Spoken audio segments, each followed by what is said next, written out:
আজ জ্ঞান, সঙ্গীত ও সৃষ্টিশীলতার দেবী সরস্বতী পূজা। শিক্ষা প্রতিষ্ঠান সহ পাড়া মহল্লায় শিক্ষার্থী সহ সকলে মণ্ডপে মণ্ডপে আরাধনা করছেন দেবী সরস্বতীর। দেবীর কাছে বিদ্যার কৃপা ও সকলের মঙ্গল কামনা করে প্রার্থনা করেছেন পূজারীরা। রিপোর্ট করছেন প্রমথের শীল।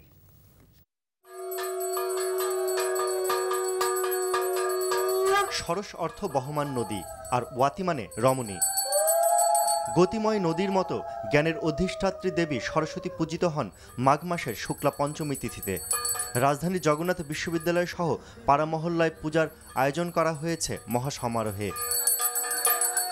মায়ের কাছে প্রার্থনা করেছি যাতে আমার সামনের রেজাল্টটা অনেক ভালো হয়, ওনার কৃপা দৃষ্টি যেন আমার সাথে থাকে, আমার যেন বিদ্যা বুদ্ধি হয়, সবাইকে যাতে বিদ্যা দেয়, সবাই যাতে ভালো রেজাল্ট করতে পারে, পড়াশোনা করে যেন ভালো বড় হতে পারে।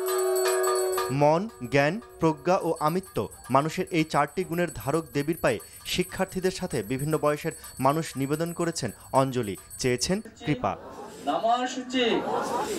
মা সরস্বতী আমাদের বিদ্যার দেবী, তাই চাই সবার জ্ঞান, বুদ্ধি এবং সবকিছুই পরিপূর্ণভাবে মা আমাদের দান করুন, যাতে সে আমাদেরকে এই বিষয় সম্পর্কে আশীর্বাদ দেন এবং আমরা আমাদের জীবন চলার পথকে আরো সুন্দর করতে পারি। মহত্তর জীবনবোধের চেতনায় জ্ঞান, বিজ্ঞান, সঙ্গীত সাধনা, বিশ্ব কল্যাণে নিবেদিত হওয়ার প্রার্থনার পাশাপাশি সকলের সাফল্য প্রার্থনা করেছেন পূজারীরা। প্রমথের শীল, NTV নিউজ, ঢাকা।